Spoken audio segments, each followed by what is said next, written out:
devenir membre d'une équipe, il fallait être 100% italien. Alors là, moi, je suis en Italie ou en France? Eh ben là, tu vas, bon, l'Italie c'est par là, tu es en Italie. Vous êtes jaloux les mecs, ils assurent les Italiens. Ciao tutti! Pour le 4e épisode des Visages du Calcio, je vais vous parler d'un héros maudit, Roberto Baggio. Une coiffure originale, un parcours marqué par de nombreux trophées, un style de jeu et des buts sublimes, une malédiction en Coupe du Monde, des blessures et un passage dans les 3 grands clubs du Nord, la Juventus, le Milan et l'Inter. Connu pour ses coups francs millimétrés, l'enfant de Caldogno a distribué des caviars et nettoyé des lucarnes. Le meneur de jeu est peut-être le plus grand joueur italien de tous les temps. On dit de lui que c'est un fuoriclasse, ce qui veut dire en français un surdoué ou un génie.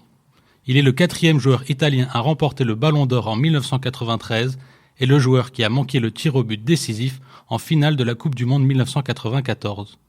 Retour sur une trajectoire extraordinaire avec Il Divino Codino, le divin à la queue de cheval. Cette coupe de cheveux n'est pas réglementaire. Un peu olé olé, vous ne trouvez pas? Qu'est-ce que c'est cette coiffure? C'est pas naturel tes cheveux. Oh si, ma mise en pli est d'époque.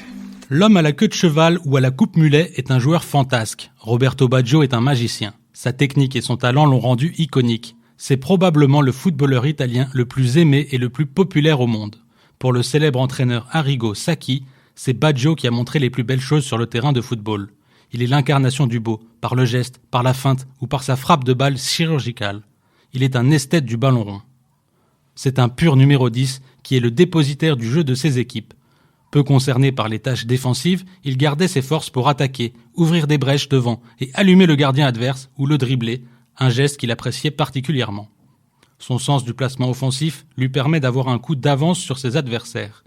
Connu pour avoir joué dans les 3 grands clubs de Serie A sans jamais être détesté, Baggio est un joueur hors norme, qui a eu des conflits avec ses entraîneurs et ses dirigeants, mais jamais avec ses tifosi. L'histoire de Roberto Baggio est celle d'un attaquant naturellement surdoué qui a dû faire preuve de courage pour réussir à s'imposer en raison de blessures récurrentes au genou droit. Retour vers le passé pour comprendre son parcours. Roberto Baggio est né le 18 février 1967 à Caldogno en Vénétie. Il est le 6e d'une famille de 8 enfants. Formé à Vicenza, le jeune Roberto commence sa carrière en Série C à l'âge de 15 ans. Il arrive à obtenir la promotion de son équipe en Série B lors de sa dernière saison au club. Mais lors du match de clôture de la saison 84-85 contre Rimini, il se blesse gravement au genou droit. Il met 1 an et demi pour retrouver les terrains. C'est la première d'une longue série de blessures qui vont à chaque fois menacer la suite de sa carrière. En 1985, il débarque du côté de la Fiorentina, qui accepte d'attendre 18 mois avant de le voir débuter. Il joue pour la Fiorentina pendant 5 saisons, avec 39 buts en 94 apparitions, il devient une légende du club. Il métamorphose l'équipe grâce à ses dribbles et ses buts d'anthologie. Et il emmène la Fiorentina en finale de la Coupe de l'UEFA 1990, une finale perdue contre la Juventus. Le lendemain, le président de la Fiorentina, qui a besoin d'argent pour financer les travaux de rénovation de son stade, décide de vendre Roberto Baggio à la Juventus, l'éternel rival de la Fiorentina. C'est l'explosion. La police est obligée d'intervenir. Des émeutes éclatent dans la rue et devant le siège du club. Les tifosi en voudront toute leur vie à leur président. En 1990, la Juventus s'offre donc le prodige italien. Avec un championnat, une Coupe d'Italie, une Coupe de l'UEFA et un brassard de capitaine, son passage à la Juventus restera dans les mémoires du football italien. Au cours de cette période, il marque 115 buts pour le club en 200 matchs.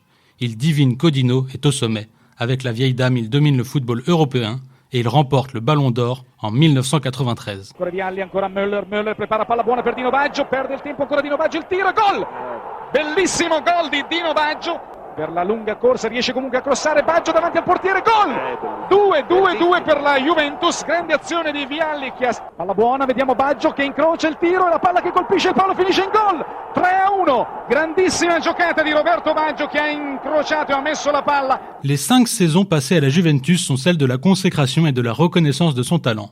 Mais au retour de la Coupe du Monde de 1994, il se blesse une nouvelle fois après avoir inscrit un but splendide contre Padoue.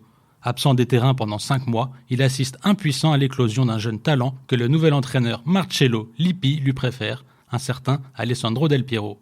En froid avec ses dirigeants et son entraîneur, Roberto Baggio débarque à Milan en 1995 aux grandes dames des supporters turinois. Baggio remporte un second scudetto consécutif. Mais malgré ses buts, sa technique et son toucher de balle intact, il continue d'être handicapé par son genou et une grande incompréhension avec plusieurs de ses entraîneurs. Il n'y a plus de place pour les poètes dans le football moderne, lui précise Oscar Tabarez lorsque Baggio se plaint de ne pas être suffisamment utilisé au début de la saison 96-97. Du coup, il quitte le club lombard pour l'équipe de Bologne. Une excellente décision, car Baggio marque 22 buts en championnat et sauve le club de la relégation. Fort d'une saison 97-98 pleine, avec un record personnel à 23 buts et une qualification en Coupe UEFA, il rejoint le club de son cœur, le club qu'il supportait enfant, l'Inter Milan. Il retrouve un club de haut standing en signant à l'Inter. Mais le natif de Caldogno peine à se faire une place de titulaire. Le duo Vieri-Ronaldo lui barre la route et une nouvelle brouille avec son coach Marcello Lippi lui offre une nouvelle fois une place sur le banc. Lassé de ce statut de simple remplaçant, la coqueluche du calcio fait ses valises et s'envole pour un dernier défi du côté de Brescia. Il y passe ses 4 dernières saisons avec à la clé un 200e but en Serie A et un maintien dans l'élite. Le joueur prend sa retraite à 37 ans et Brescia décide de retirer le numéro 10 pour lui rendre hommage. Pour son dernier match, le 16 mai 2004, à 5 minutes de la fin de la rencontre entre le Milan AC et Brescia, il quitte le terrain pour la dernière fois. San Siro lui offre en guise d'adieu une interminable standing ovation.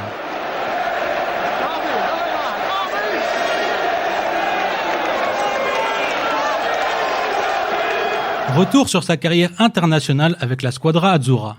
En 1990, Roberto Baggio fait sa première apparition en Coupe du Monde pour l'Italie.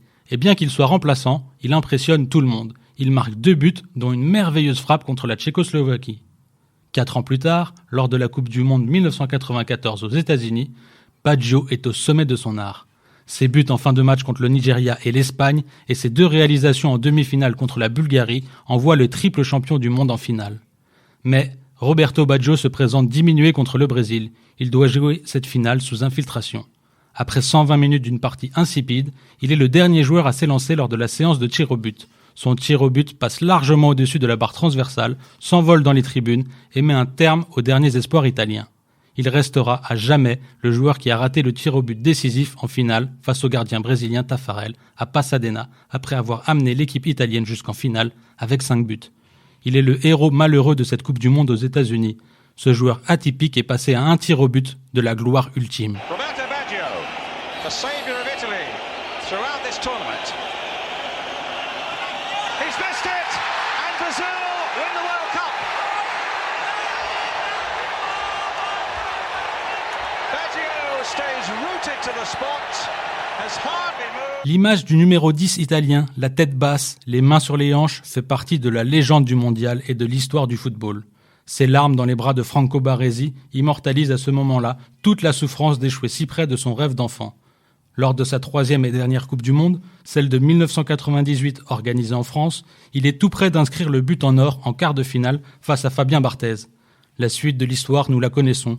Malgré son pénalty réussi, l'Italie sera une nouvelle fois battue au tir au but et la France sera championne du monde.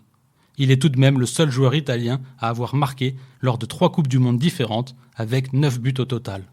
Pour conclure ce podcast, je vais vous partager une dernière anecdote très brève sur Il Divin Codino. Roberto Baggio s'est initié au bouddhisme à ses 18 ans quand il se brise le genou. Perdu à cause de cette blessure qui le suit toute sa carrière, il cherche de la force et de l'espoir.